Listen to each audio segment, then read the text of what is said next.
હવે વાત અનોખી સ્પર્ધાના અદ્ભુત દ્રશ્યોની। મોટે ભાગે હવે ફિલ્મોમાં જોવા મળતા દ્રશ્યો મહેસાણાના મોઢેરામાં જીવંત થયા। મોઢેરા ખાતે ભવ્ય અશ્વદોડ સ્પર્ધાનું આયોજન થયું, જેમાં ભાગ લેવા 100થી વધુ સ્પર્ધકો ઉમટી પડ્યા। આ અદ્ભુત અશ્વદોડના આકાશી દ્રશ્યો સામે આવ્યા અને તે કોઈ ફિલ્મી દ્રશ્યોને પણ ઝાંખા પાડી દે તેવા છે। સ્પર્ધામાં ભાગ લેવા માટે ઉત્તર ગુજરાત, કચ્છ, કાઠિયાવાડ સહિત રાજસ્થાનથી પણ અશ્વપાલકો મોઢેરા પહોંચ્યા હતા। સ્પર્ધાને નિહાળવા માટે પણ મોટી સંખ્યામાં લોકો ઉમટ્યા હતા। સ્પર્ધામાં પ્રથમ, દ્વિતીય અને તૃતીય સ્થાન મેળવનાર અશ્વપાલકોને ઇનામ અપાયા હતા। વર્ષોથી યોજાતી આ અશ્વ હરીફાઈનું લોકોમાં અનેરું આકર્ષણ છે।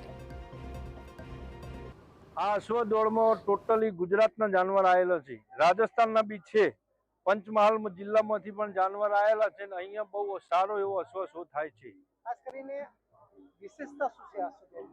અશ્વદોડની વિશેષતા એક જ છે કે મેન વસ્તુ જેની બી ઘોડી નંબર લે એ ટોટલી ઇન્ડિયામાં ફર્સ્ટ નંબરમાં ગણતરી ગણવામાં આવે છે।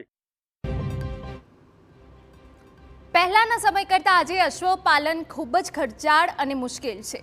અશ્વોની કિંમત લાખોમાં હોય અને પાલન પોષણનો ખર્ચ પણ વધુ હોવાને લીધે તેમને રાખવા પોસાય તેમ નથી, છતાં અશ્વપાલકો અશ્વોને તેમના જીવથી વધારે સાચવે છે।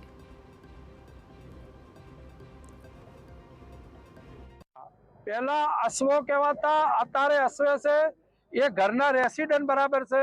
અત્યારે અશ્વો પાલવો કોઈ નાની માના ખેલ નથી। ઘરની અંદરમાં પૂરું રેસિડન્ટ 24 કલાક એની પાછળ નજર રાખે છે, નજર કેદ રાખે છે, ત્યારે અશ્વો રહેશે। खेती पाती विनती और घोड़े का तंग जाते इतना कीजिए लख